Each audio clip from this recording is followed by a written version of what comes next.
Hey, hey, hey, welcome to Talk of the Town with Jon Adams, Fargo. We're going to get right into it. Uh, it's been an interesting week, hasn't it? Uh, we got things going on in the federal government. We got things going on in our own city. Boy, is something else. So I'm going to have coming on here Charles Ansa. He is a small businessman in the community that works with area pastors and churches and other businesses in the African communities as well. He is an immigrant, and I've had him on the show before, and I'm working with him and a group of businessmen to create a group where we can improve small business within our community, meaning that we want to create a group where if you need to learn how to start a business, learn how to go get loans, uh, location, all of these different things we're going to have um, available for the public. So, but before I get started, I got to talk about a couple things that we've had happen in the news. And at the top of the list is this security breach that happened in the past couple of days with the emails. Now, I don't know about you, but um, how long do we pretend like there aren't some things that need to be fixed right away? And you know, I said I'm going to go along with the plan simply because I think we need to see where this thing is headed. But at the same time, we need to be mindful. You know, I mean, we're putting our service people at risk when we have classified information going out over the airwaves. You know, going out over a chat. And I don't know how you feel about it, but I thought, man, you know, first I thought there's no way this could be true, right? But upon further investigation, it appears that the stuff that was chatted about also was put into action. And so to me, it's like, wait a minute, man, we got to be careful with this because now we're putting our servicemen and women in harm's way, and it's like we need to have some sort of accountability there. So you know, when do we start holding the line on this?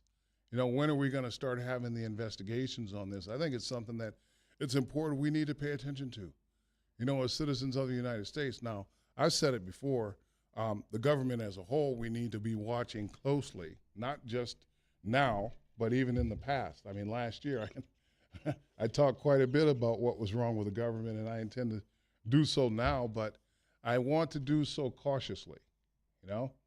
I want to do so in a manner that allows dialogue so that we can talk about these things and actually come to some sort of agreement, you know, not just out here throwing things out this way or that way, and above all, stop the divisiveness that's going on. So, you know, I'm interested to hear what you guys have to say, but like I said, I'm having Charles Ansa on the radio. I'll see if he's on. Mr. Ansa, are you on? Has he caught it? Okay. Well, we're going to continue on. If you want to call in, the phone number is 701-293-9000.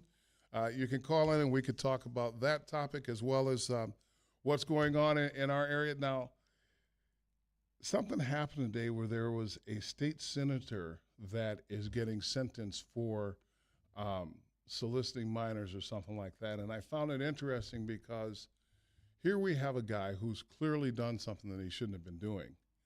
And his defense attorneys are asking that he not serve time in prison.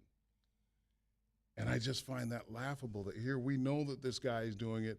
You know, he's been convicted. I don't know what the sentence is, but the audacity for someone who has committed the crime to ask not to be put in jail, what are we doing here?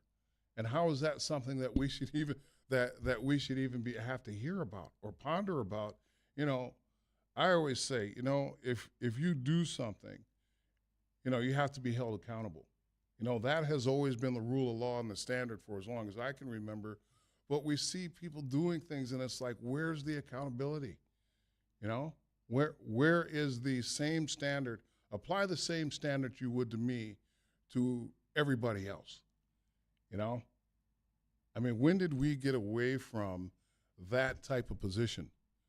When did we get away from the accountability piece? I'm interested to hear what you guys have to say on the issue. Also, I want to say this.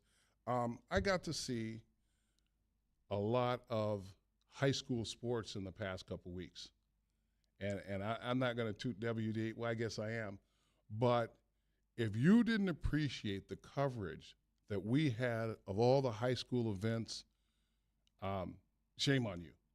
You missed it. It was absolutely fabulous. And to go out and watch these athletes compete and put their heart and soul into it, and have people, just the production value and everything that goes into the high school sports scene at the past couple weeks was absolutely amazing. So I want to say hats off to the people that covered it, as well as, we get down on the North Dakota High School Association about any number of different things, the way they set up the classes, the way that they run the rules, the way they do the reffing, all of these different things. But I'm always amazed that at tournament time, it always gets pulled together. And I happen to go to the state championship game at Davies and Century, I believe. And it was a fun game to be at. But more than that, it was just fun to see the spectacle that is high school sports, as well as the state championship. And before I forget, Sky Yuma, the Gophers are playing in the regional at I believe, the Shield Center, and I'm going to be rooting for them. I hope we don't have any Holy Cross moments, but, it's really fun living in this community where we have so much stuff going on, and we have so much to do and so much entertainment going on. Also, I wanted to give a shout out to the Fargo Theater, not Fargo Theater, but the Fargo community in a whole. They had the film festival last week, and I believe it was the 2-minute shorts or something like that. But again, another entertainment piece. We have so much in Fargo that is just amazing. And I didn't get there, but I have a friend who's a filmmaker, and he did pretty well from what I hear. So anyway, with that, we're going to continue on.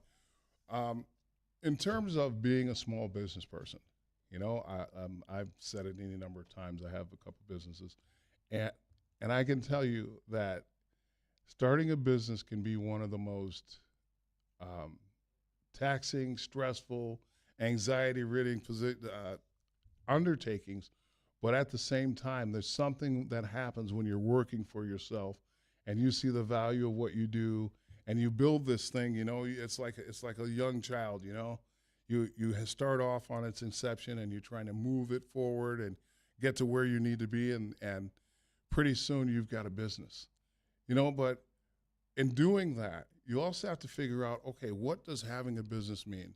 What does it mean to start a business? How do you get all the paperwork done, the licensing, whether you're doing an LLC or S Corp or getting incorporated, how do you do all that? And I was lucky because I have a lot of friends in the community that already had businesses, and they were very instrumental in helping me get to where I need to be.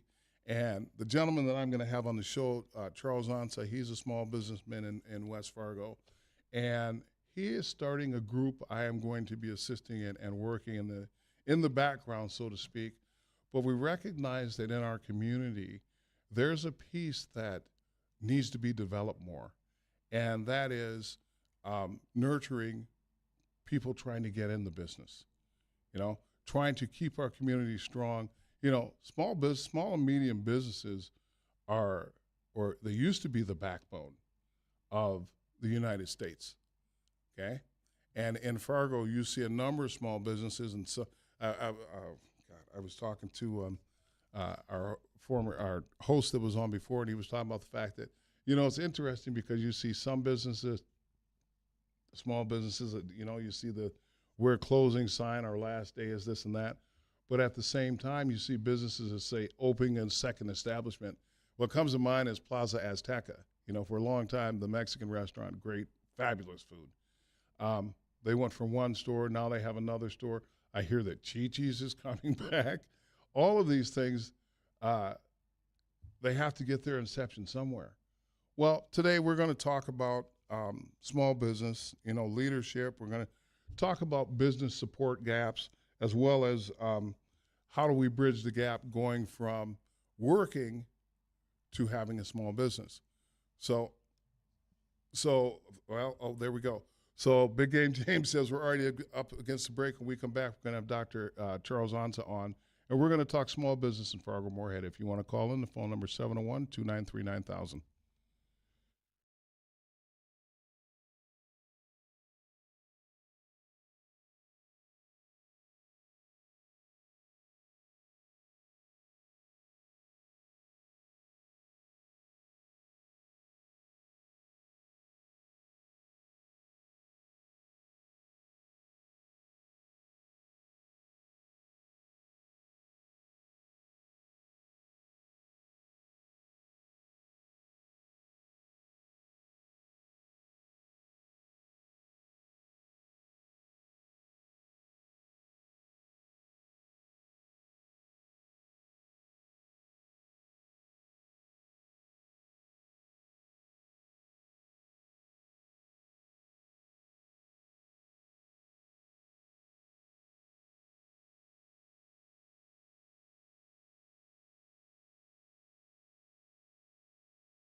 Welcome back to Talk of the Town with Jon Adams. I'm hoping to talk to Dr. Charles Hansen. I don't know if he's I keep saying doctor, but we're going to talk small business as well as challenges facing youth in our community. Charles, are you there? Hello? Okay, well, we're still waiting for Charles to join. While we're waiting, so one of the things that we were going to talk about, as you guys know, I am at Davies as a proctor, and I'm listening to our seniors that are graduating, this and that, and today I was talking to a young man about he's going to enter the workforce, and he was asking me what the most important thing about going out and trying to find a job, you know? And I thought to myself, okay, here this kid is a senior, and he's asking me a question that as a senior you would think he would know, but these are some of the things that, as a community we have to pay attention to.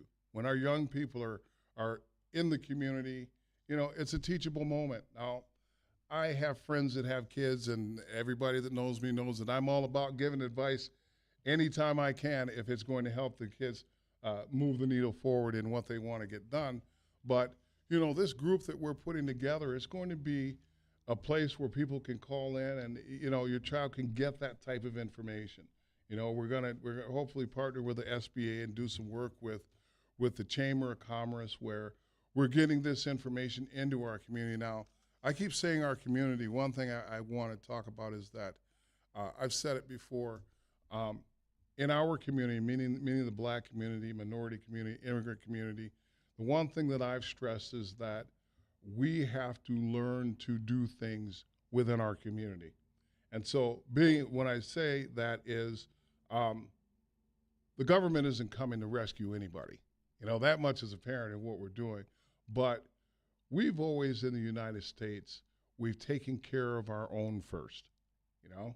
And so for me, what that means to me as a black man is that I need to be about my community. I need to be serving these young people and the people in my community to teach them what I know, to make our community strong, and then be a part of the larger community, to be able to contribute in a meaningful way. Well, that comes with education, that comes with dialogue. And when I was growing up, there were plenty of mentors in the community that helped me get to where I want to be. And so part of the thing that I'm doing with Mr. Ansa is we're trying to put that together on a larger scale, working with ministers, working with business leaders in the community so that minority and immigrant communities can contribute to the community of Fargo as a whole. Charles, are you there? Yeah, I'm here. Hey, how are you today, sir? Very good, very good. What about you? I'm doing well. We had a little glitch in the matrix trying to get this thing up and running. I'm glad to have you on. So you want to give a brief history of your background as to how you ended up in Fargo and as well as your business, and then we'll go into the group and some of the things that I've laid out earlier in the show. Oh, okay. Yeah. For those of you watching us or listening to me, my name is Charles King. Let me see, I have traveled to 20 countries. In 2008, I had a chance to enter into the United States uh, with the help of my brother. I'm an architect by profession, so I used to have a lot of, workers under me, like, let me say about 50 workers under me, all the artisans. And when I had a chance to come to America, my motive was to just come and find um, companies to represent them back home in Ghana. Because when I was in Ghana, well, one of the things that I do is representing about 48 companies in Europe, Bulgaria, Germany, Italy, and all that. So um, when I came to America, I had wanted to find companies to represent them in Ghana so that I did not make my mind to come and stay. Hmm. Eventually, I realized that there are more things that I have to do before that dialogue can be made. And since then, my motive is to establish myself. And since then, I have about four different businesses or five that I'm running right now, which I want every young guy, like you said. We want to inculcate in the youth to become very important citizens at the same time to embrace what we call business. So if you ask me, there's a few things that I can talk about myself. When I came, I used to live in New York, and from New York, I went to New Jersey, Atlantic City, and from Atlantic City, I came to Mississippi. From Mississippi, I went back to New York and spent like 5 years. But before I went to Fargo here, a friend of mine who is called Sam, and he's in the military.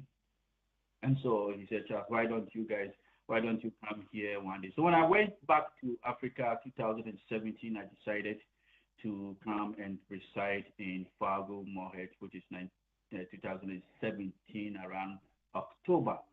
And when I got here, one funny thing, because of the code, I had wanted to run away. The code was too much for me. But yes, still, I had a job at Walmart. I had a job at Walmart, and the job is for me to go to the frozen, which I built myself, the cold wise, and so my body became used to it. And then after 3 years, I said to myself, I have to study my advantages, and so I stopped working with Walmart and then running my own businesses till today. So if you ask me, this is all what I can tell you about myself. Thank you for that.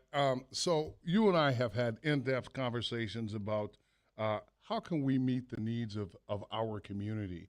And we have really, like I laid out, we have challenges facing our young people, in the areas of mental health and education and economic activity. Where do you think we need to focus the most? About the kids, we've all understand the fact that parents are chasing money, and so the time to have with the kids is very, very, very something that most of them are working on it to make sure things become easier, but they are facing that challenges. And my thing is that, and what I've been discussing you is that if we have to have the pastors and sit down with them because the areas that the kids fall within is, I always say, before a kid will become very important citizen, I think we have three areas, which is you being the parents, the pastors, and the teachers. I hold them accountable because they are the people that always have to be with the kids, and also the leaders. The leaders, my intent is that the leaders should also find time to sit down with the kids and make sure those of the kids that don't have fathers, we have to be there for them to sit down with them at least. If it is not every week, it can be every 2 weeks or once in a month for them to also know that, yes, we are there for them. And when they become very important citizens, the parents become happy, the community becomes safe, and the companies too become, happy because when the parents are not going, when the parents are frustrating, when they are working, their mind is two places, which is at home thinking about the kids and at the same time at work. Because I have this experience that a lady that I work with one day get close to me and saying, Charles, I'm facing these challenges that I don't know what to do. I don't have a husband, but my son is in the house. If I come to work, I don't know how my son will go to school. And if I don't make sure he go to school too, I'm going to face challenges. I'm going to face a lot of problems. You see, these are the people we have to be there for them. So Right. if you ask me, that's all I can say. Yeah, and we talk about the holistic approach that is, business leaders, pastors, teachers, everybody needs to be in on it. And there's a saying called it takes a village to raise children, and that's kind of the approach that we're taking here. Whereas we want to go into the churches, Charles and I, as well as a couple other people, will be going in the churches and speaking to the congregations as well as the parents, because there are parents that need that help. There are people that need to learn what we know so that we can grow as a community and really be economically viable, to meet the needs of our kids. And like you said, there are some parents that work and they don't have the opportunity to really sit with their kids and give them the keys to how to be successful. So I'm happy that we're doing this. And one of the things that we want to talk about with the kids is leadership. And I've said it before. God, I almost said I'm miffed, but I'm really sad that we don't have any really great minority leaders that we can point to on the national level that we can look at and we can say, this is our standard. We have a few here and there, but, it seems like they're more media personalities than they are leaders, not like we had in the 60s. And so, just as it applies on the national level, it needs to apply on the local level in Fargo, where we're working to identify minority and immigrant leaders within the community. And we're asking people, if you're listening to this show, We want to hear from you. You can contact me on WDAY. This is also being live streamed to YouTube. If you have an interest in being a part of this and being a part of the community, we're reaching out to you now and saying, hey, we're taking everyone because we recognize that this is a tall task. You know, we're trying to change the way things are for our community.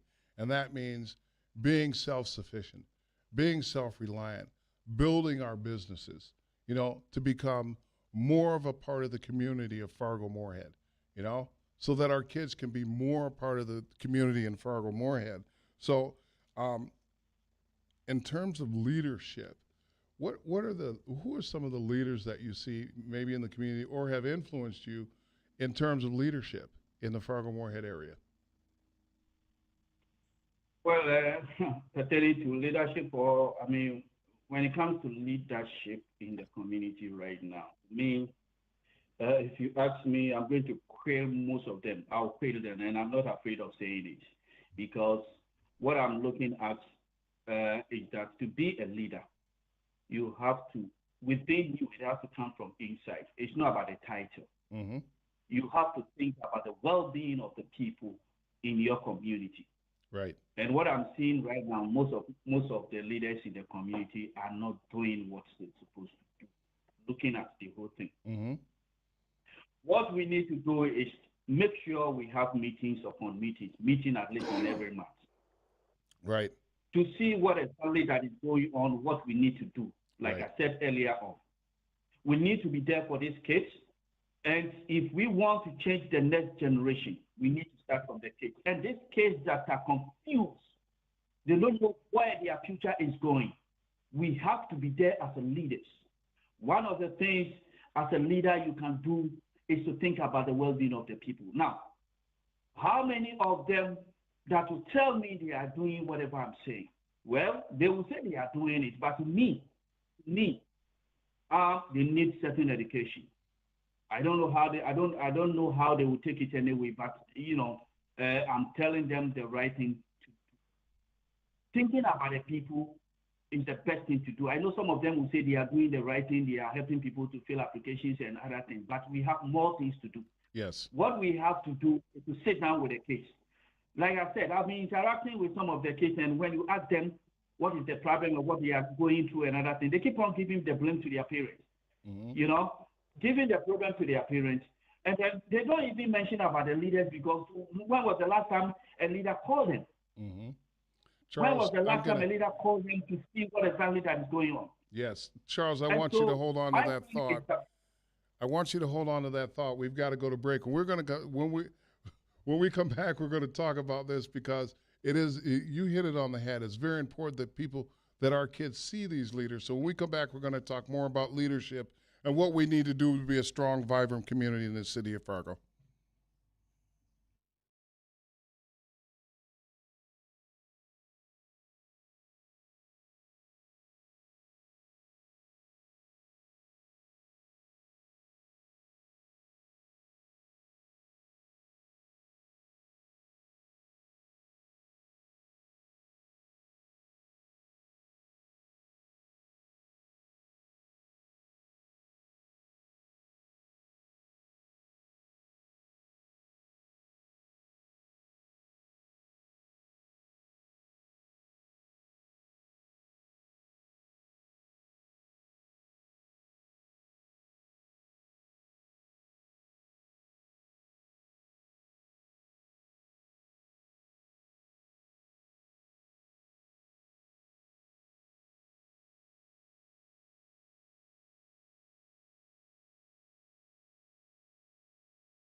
Hey, welcome back to Talk of the Town with Jon Adams. I'm on the phone line with King Charles King Ansa, an area businessman that's trying to do more than just do business.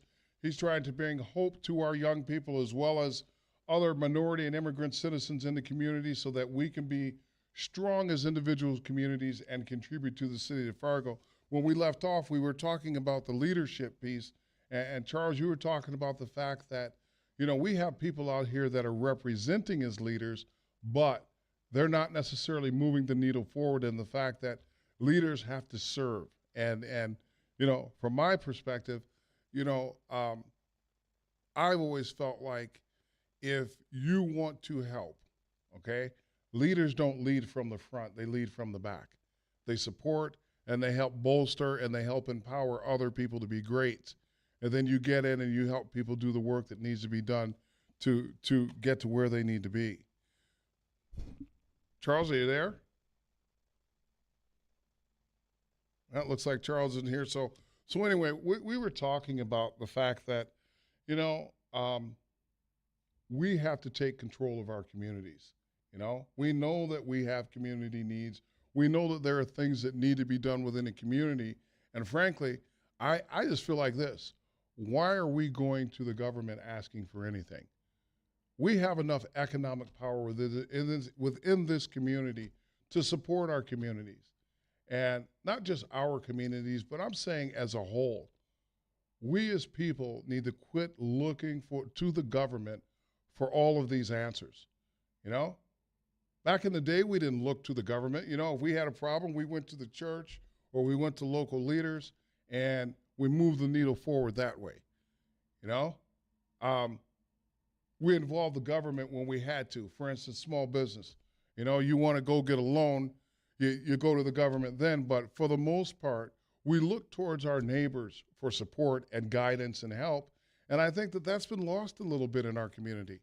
You know, I mean, we live in a great community, but we need to make sure that we're helping each other within our community. And not only does it go for business, it also goes for the youth of our community.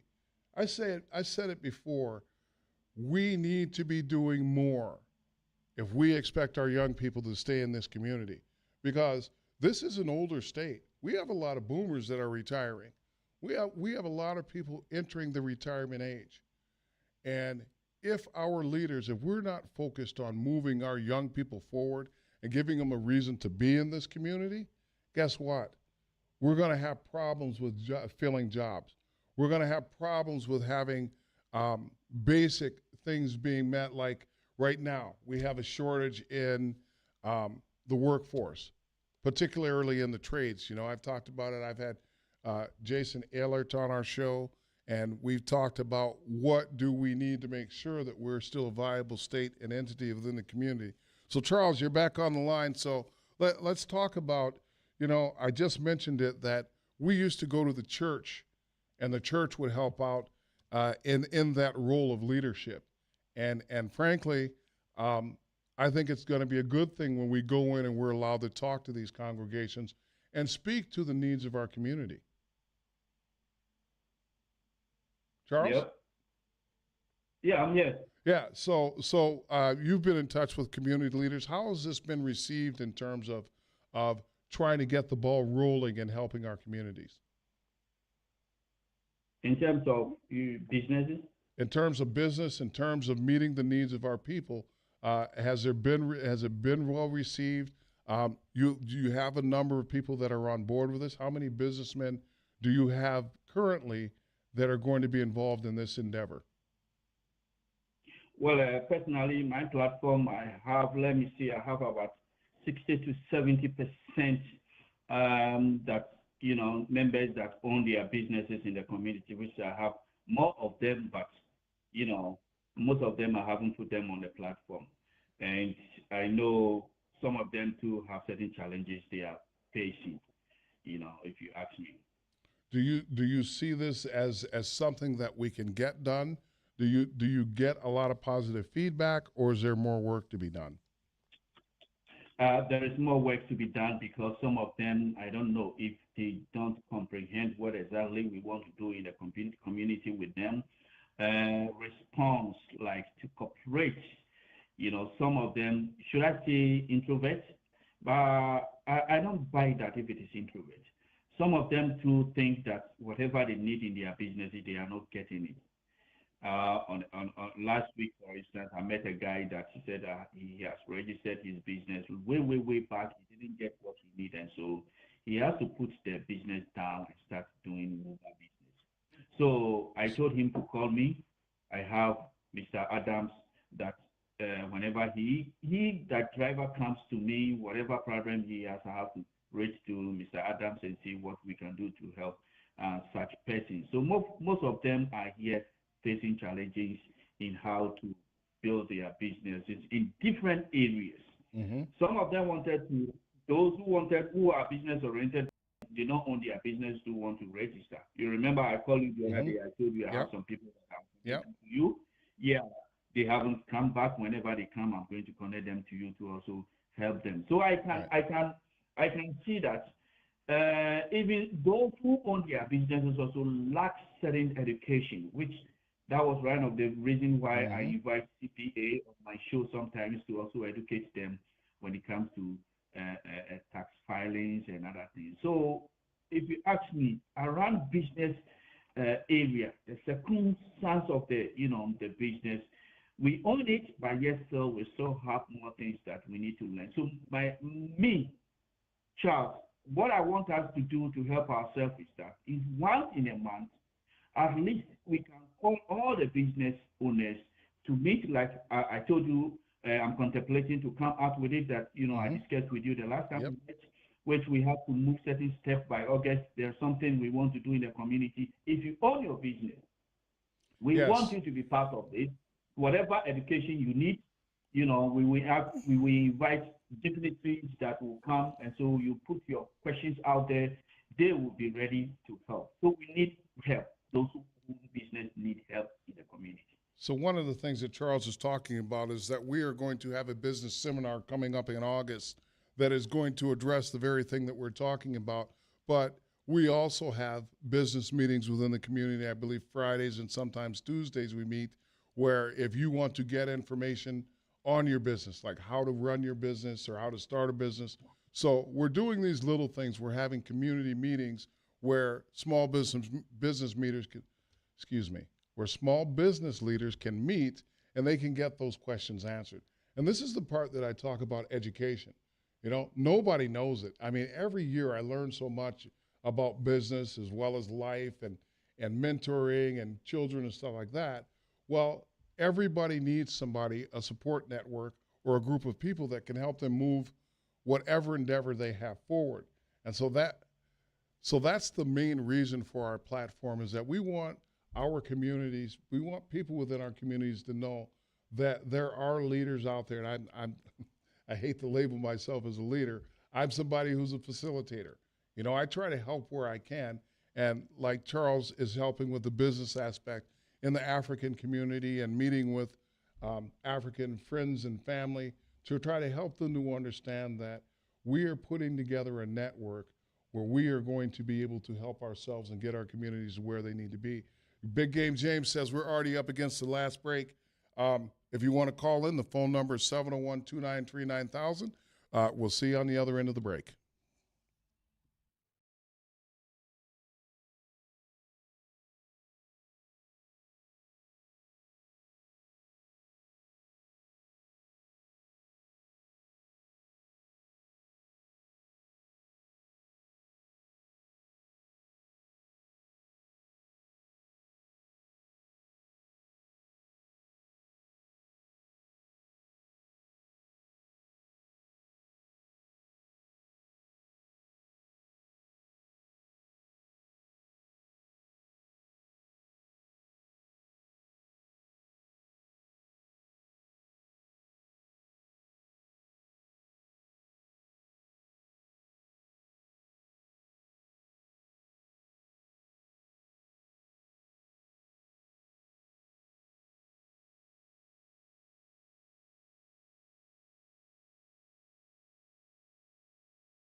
Welcome back to Talk of the Town with Jon Adams.